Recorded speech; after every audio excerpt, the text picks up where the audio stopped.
You're watching Power Media Network.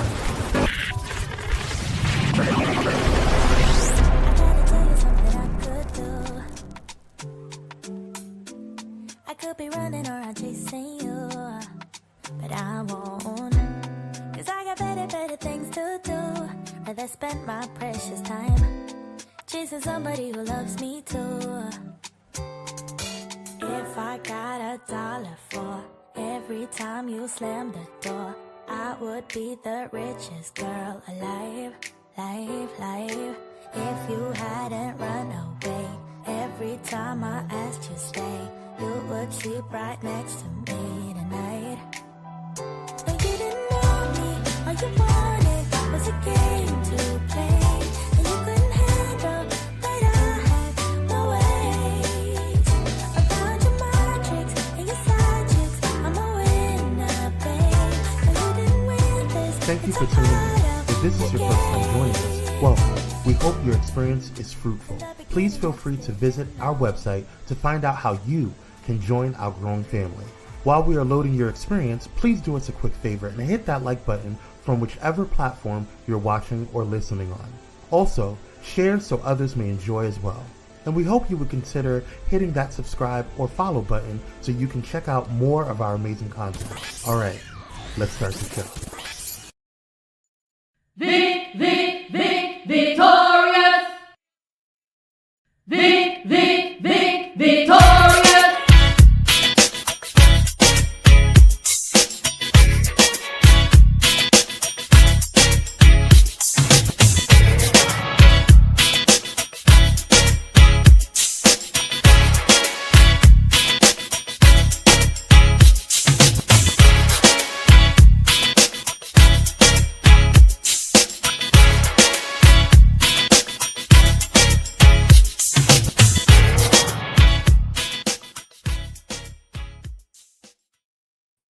Hey.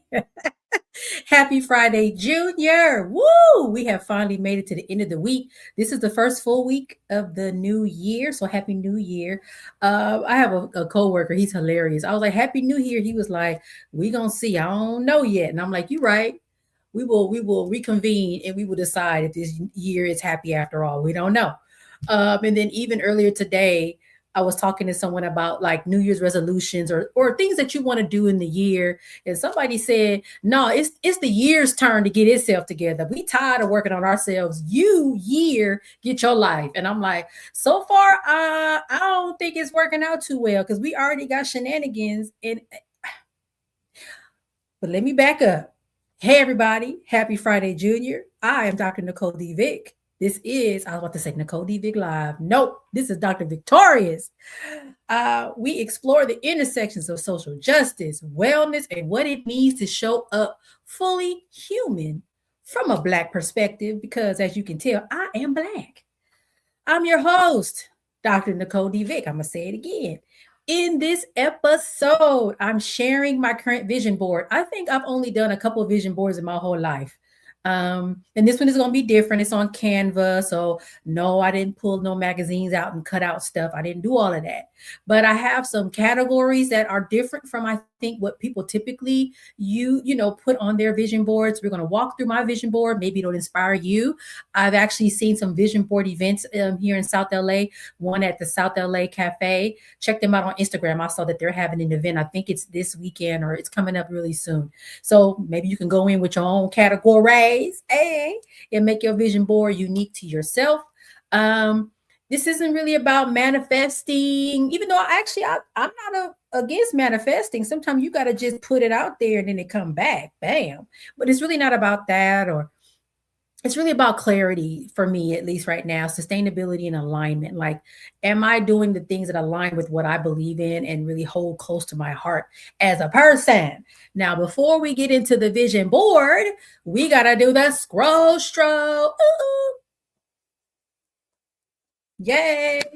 So, I mean, it's actually not a yay. I had some scroll stroke topics that over the holidays that I wanted to bring in, but I was like, ooh, we're going to have to hold off on those because there is one that I really want to do. I'll probably do it next time, but it's a lot of a lot going on. And I was like, I can't not acknowledge that. So let's go ahead into the scroll stroll.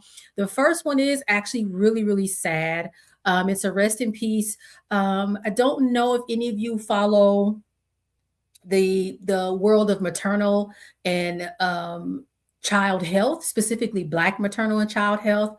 I pulled this article by Bio Curry Winchell, and this article is about Janelle Greensmith, Dr. Janelle Greensmith, who is a strong advocate around safe childbirth for the mom, the baby, right? She's a certified nurse midwife, has her doctorate in nursing.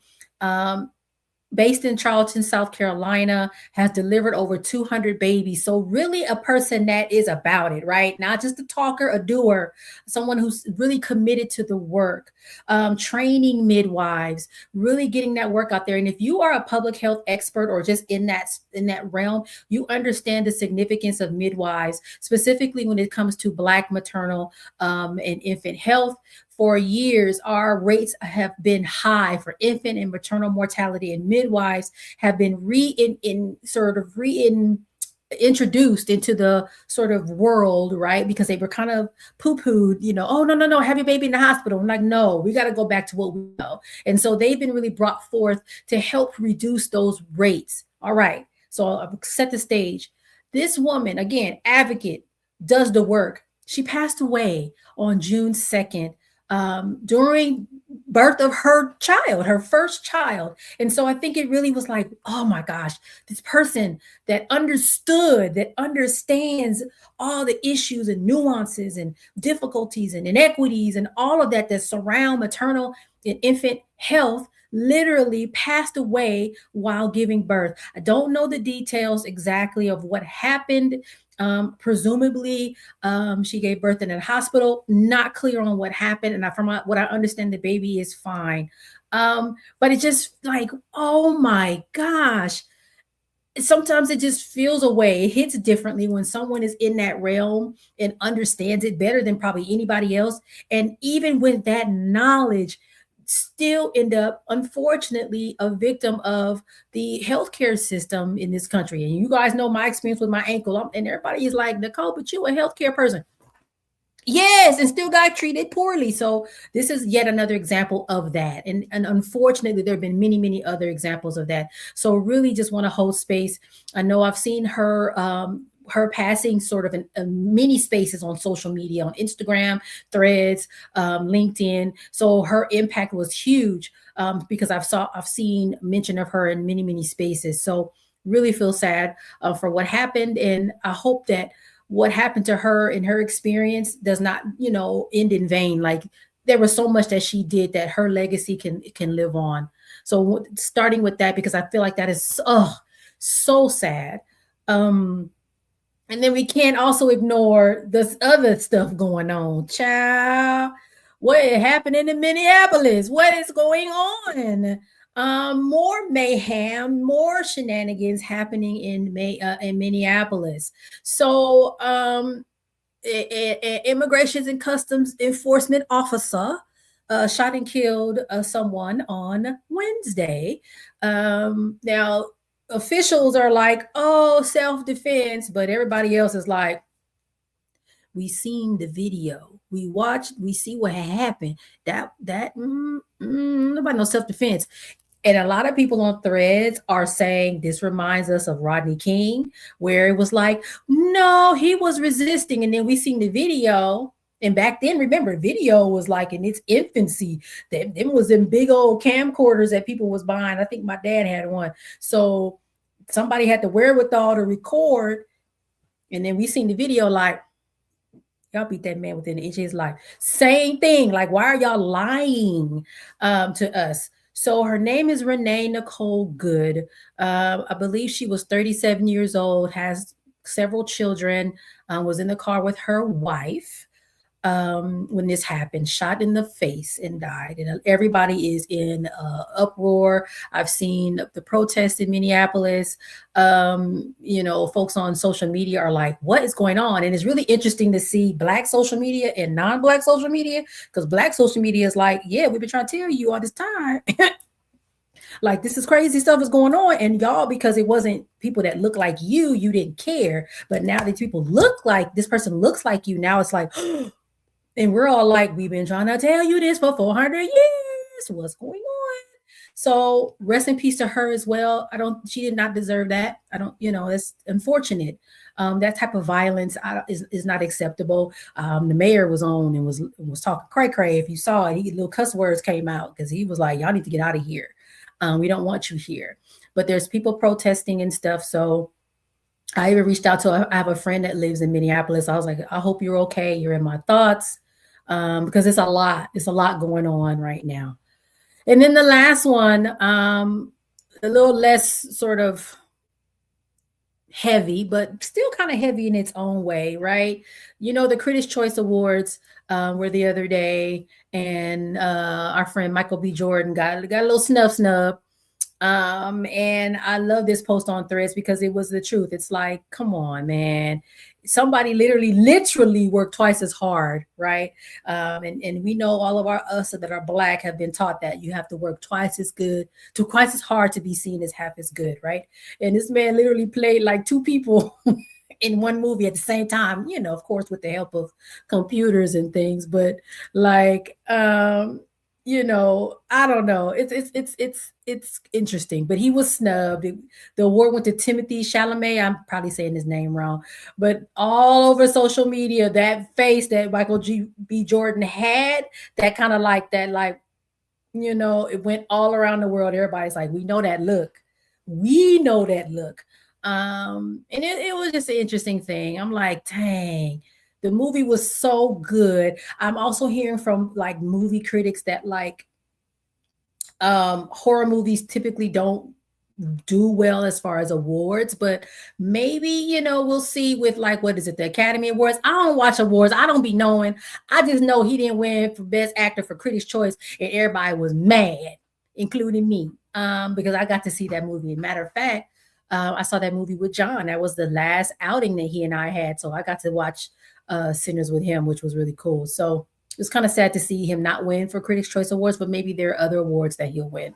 Fingers crossed, because I really enjoyed that movie, and I was like amazed at sort of the everything about that movie was amazing. All right, we're gonna go to commercial, y'all, and then we're gonna come back and talk about this vision board. Y'all can see what I've been thinking about for 2026 for myself. And like I said, maybe it'll inspire you for your vision board. All right, we'll be back in a little bit.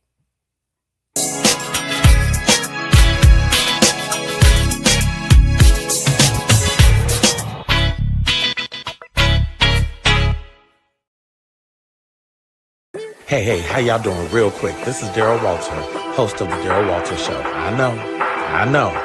And you are watching Pyro Media Network.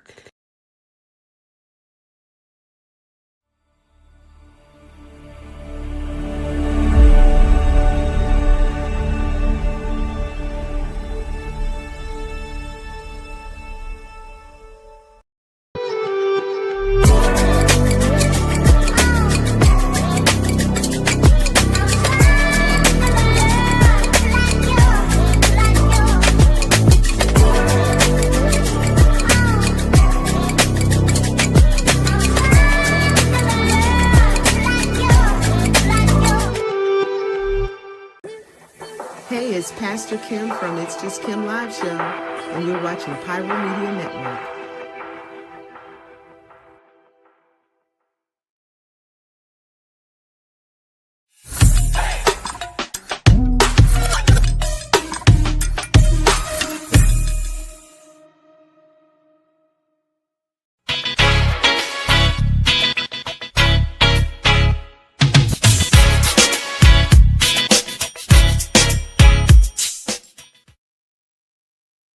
And we are back.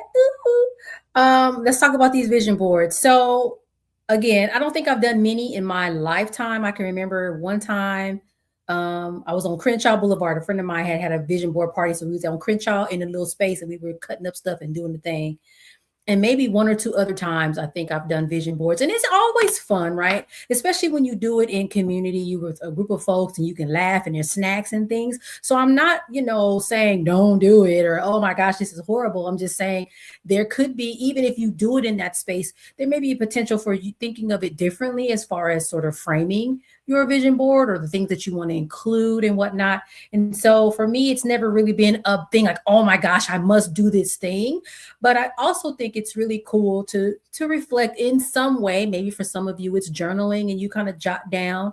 Vision board to me is cool because it's like you get to cut out the pictures and, imagine and envision your life.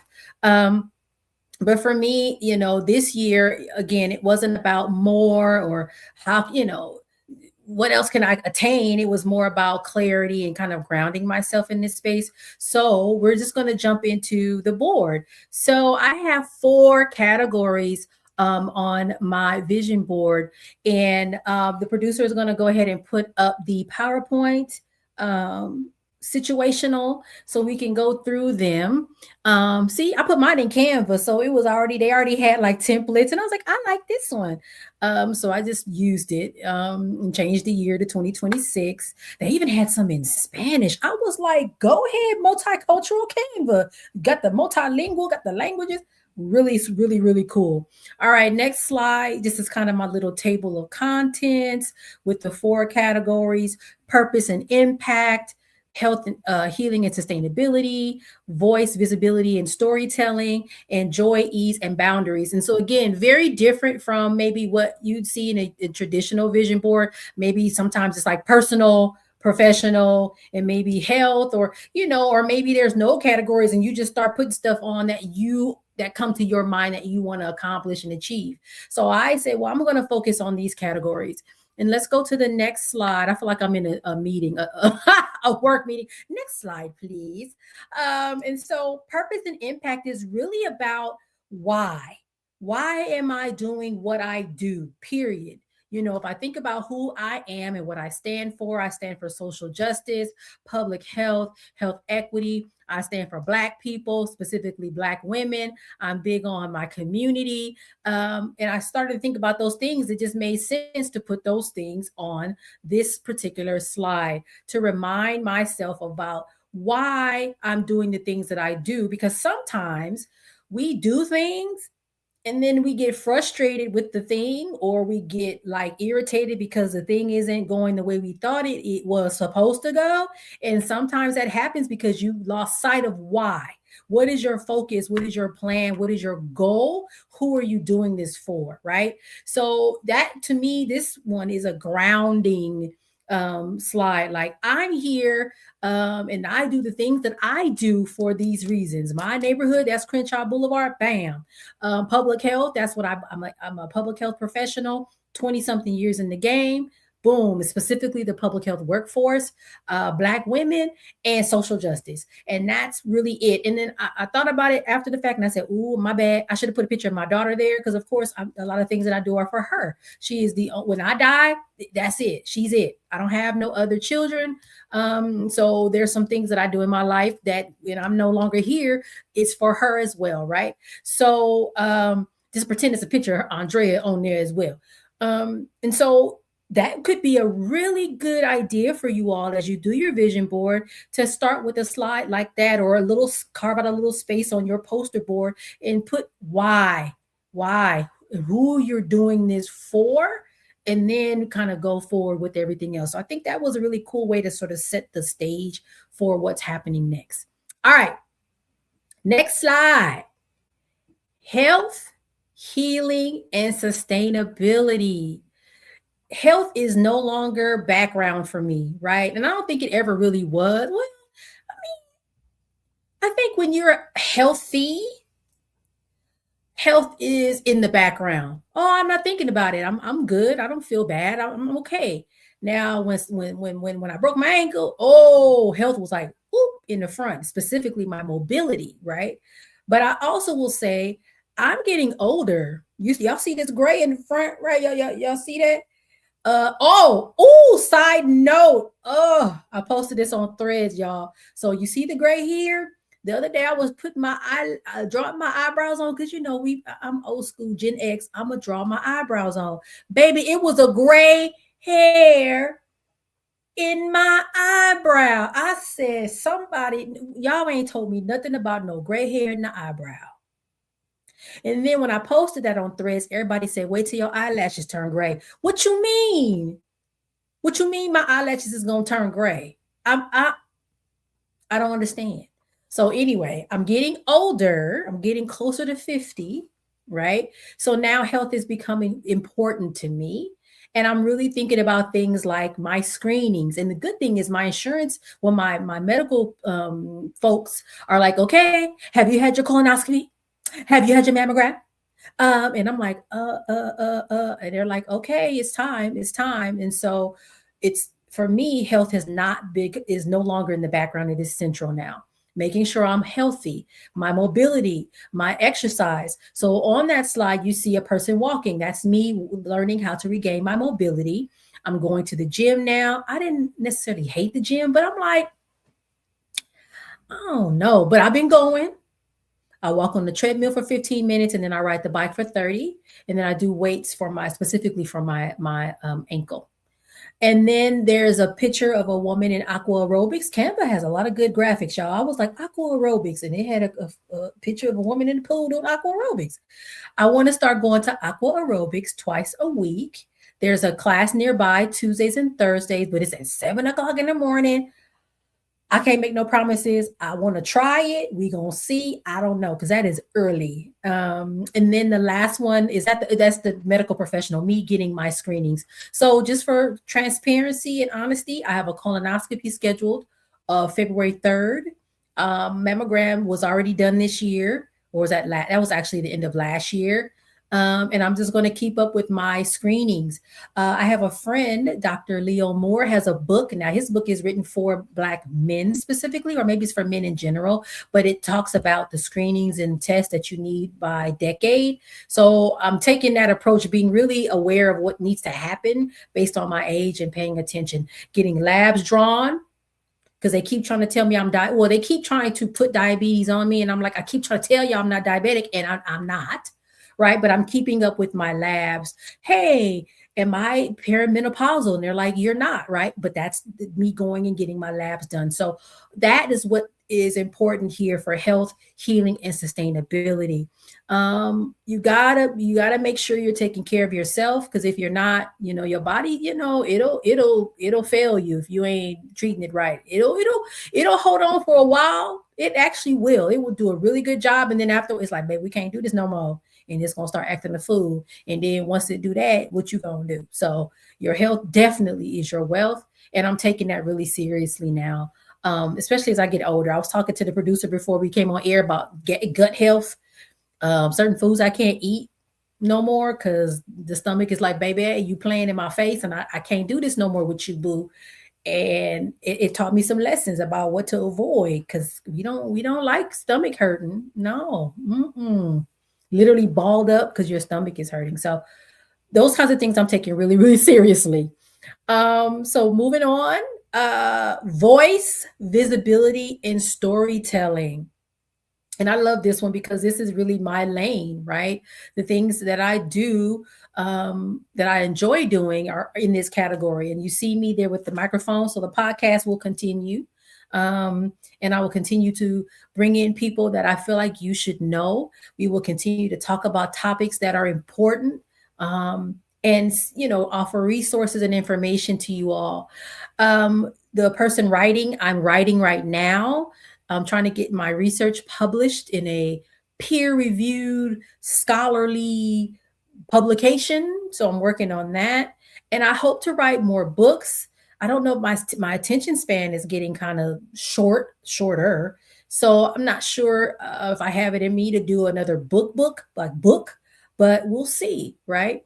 And then the last picture is like a conference room. So I feel like last year I was in a lot of spaces. Even with my mobility issues, I still managed to be in Phoenix, Minneapolis, Pittsburgh, which was crazy. Like I have not traveled that much ever. And I kind of want to see if I can do that again this year to some degree, and make sure I'm in the right spaces. I'm trying to make sure I'm aware of conferences, and seeing if I can, submit an abstract so I can potentially present. I already got accepted to one in February. So I'm excited about that, where I'll be talking about my teaching expertise and how I, approach teaching, and some of the things that I do in the classroom. And so I'm wanting to make sure I'm in those spaces. I'm taking more chances with connections on LinkedIn. I was talking to someone and I was like, LinkedIn has been good to me. I met John on LinkedIn. I met my friend Felicia, the author, on LinkedIn, and I'll see her at the end of this month. So LinkedIn has always been good to me. I took a chance just recently and went to go do a site visit for a organization that does provides mental health services. Just somebody reached out and I'm like, sure, I'll come by. Met with them and got a lot of great information and some potential partnerships. So those are also other ways where voice, visibility, and storytelling can happen for me. So I need to continue to network, to grow my LinkedIn, to talk to people, not just grow it, but actually have conversations and meaningful connections with people over time. And then the last one, joy, ease, and boundaries. Ooh, boundaries. Some people don't like them boundaries, but you got to put them up. Joy is so important, especially now when there's so much happening. And I've said this before on this podcast. I feel like we and other oppressed people, like people that look like me, for some reason, we have figured out a way to remain joyful or to create joy despite, right? Joy despite what's happening. And I think it's really important to never let go of that. And so you see the picture of the fingernails, that's joy. Now I will say I don't post my nails much anymore. I think I posted on Insta story these particular nails. These are my New Year's nails. They're green for good luck. Hey, I don't post them much anymore. I don't know what happened. I can't say there was a thing that happened that told me to stop. I just, for some reason, just decided I didn't want to really do that anymore. But I still do my nails. So just don't get it twisted. The nails still get done. I just don't post them as much. But that's where I find joy in being creative, and being happy about that. And as far as boundaries go, boundaries help you to protect your joy. Hey, you're crossing the line. I'm not going to allow for that, right? So you create boundaries around yourself to protect yourself so that you're allowed to be joyful. So travel can be part of that. I'm a little worried about travel because I've seen stuff on social media where people are saying their passports have been reported as lost or stolen or something like that, and they don't find out until they're trying to get into the country they're going to, and they're turned away and they have to come back. So I feel like something is happening right now where we may not be able to travel internationally really soon. I'm just putting it out there. I've said this before, I think to my daughter or someone in passing. I'm like, we might not be able to leave, and that's a little scary. So travel might have to be local, going to see my daughter, doing some other things, and maybe planning, hopefully in the next year, 2027, actually being able to leave the country and do other things. Also, my money short, y'all. I ain't gonna lie. I ain't got no, I gotta save up for travel. So we'll see how that goes. And then the other thing I find joy in is food. But now I got to be careful because I can't eat everything no more. And I learned that lesson just right before Christmas with going to this pop-up, and my stomach didn't like some of the food that I was eating. So I have to learn to be careful, but still enjoy what I'm doing with my food. So that's my vision board. I think there's one more slide that really just talks about, listen, one day at a time, y'all. Sometimes for me it's 1 minute at a time, 1 hour at a time, because listen, when the weather's bad, my foot does not feel well. And I'm like, listen, it's literally one step at a time to get from here to there. And I just can't really worry about what else is going on, but just worry about what's in front of me and just take it a little bit at a time. But we will get there. And side note too, right before I came on air, I was watching an Insta story, and one of the song, I'm so glad trouble don't last always. And I'm like, let me not start crying, but it's like everything that's happening this year already on what the 8th day of the first month of the year. I'm like, oh, that goes back to that whole idea of joy, right? Like for us as Black people, I feel like we inherently know, like, yes, it's real crappy and stank right now, but it's not going to always be that way. And a lot of times we have to also create our own joy and create our own sort of future thinking, right? Forward thinking, even in despite of what's happening right now. So the vision board can help with that too, right? We oftentimes don't see ourselves in the future. But I will never forget that quote from old girl off of Living Single. Erica, is her name Erica? Child, y'all know what I'm talking about. Where she said the past is hurtful, right? The present is precarious, but the future is free.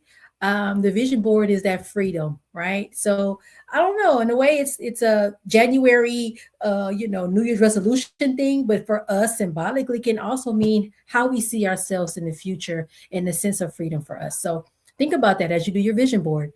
And we're gonna go up to another commercial break, and then we will close out. See you in a bit.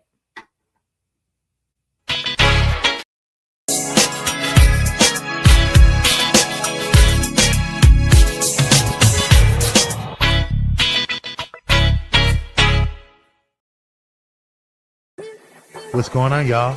It's Kwame Speaks from Kwame Speaks Live, and you're watching Pyro Media Network.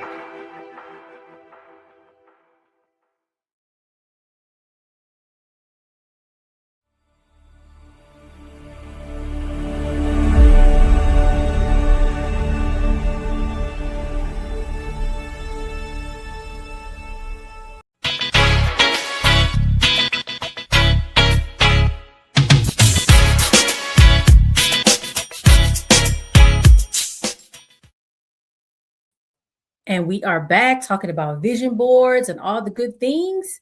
Again, just reflection. I want to leave you all with, if you only had room for 4 sections on your vision board, what would they be? And what would that tell you about this season in your life? I challenge you to think about it, share with someone else, however you choose to sort of mark this occasion and think about the year ahead. Do it. If it's a journal, I have a journal on my website. Hey. If it's a notebook, a spiral bound notebook and a pen, if it's some markers and a crayon and you like to draw, whatever that is, definitely take time to do that. Reflect on the previous year and think about the year ahead. And I think, again, as I said, this year already is like, what in the world is going on? And I don't necessarily know if it's going to all of a sudden get, just snap our fingers and it's going to be okay in about 2 or 3 weeks. I think we're in for a bumpy road ahead, but we still can envision ourselves in our best self, right? In another space, in another place. Where do we want to be? We still can imagine, we still can dream, we still can aspire, we still can have hope. So I think the vision board is a good tool for that. So I invite you to think of the categories. You can use the ones I used. You can ask ChatGPT if that's what you like to do. Some people don't like chat because of the resources that it takes from us, water and all that kind of thing. But if you use chat, ask chat. Sometimes chat be knowing some things and it can give you some ideas on some categories, or do some other research and see. But I encourage you to do something to mark, this occasion and think about what your year should look like or what you want it to look like. All right, you guys, we're going to go ahead and close on out.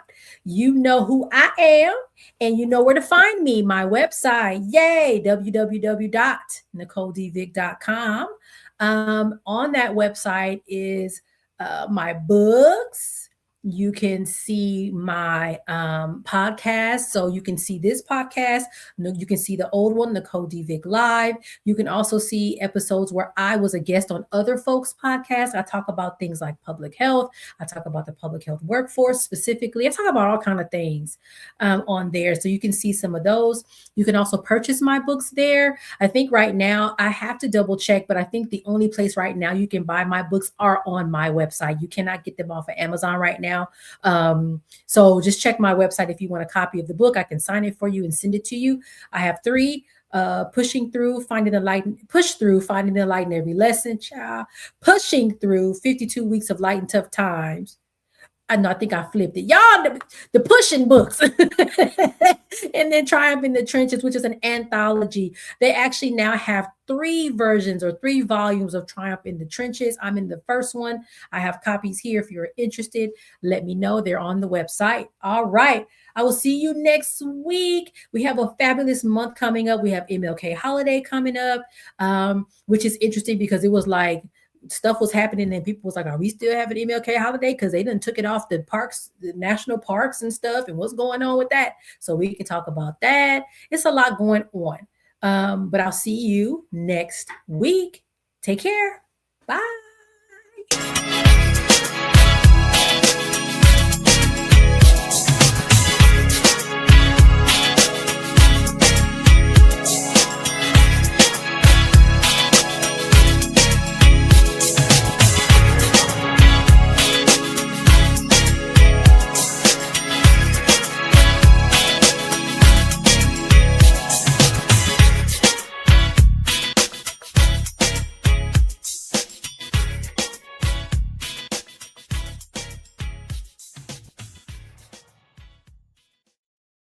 Thank you for watching Pyro Media Network. For more information, please visit pyromedianetwork.com.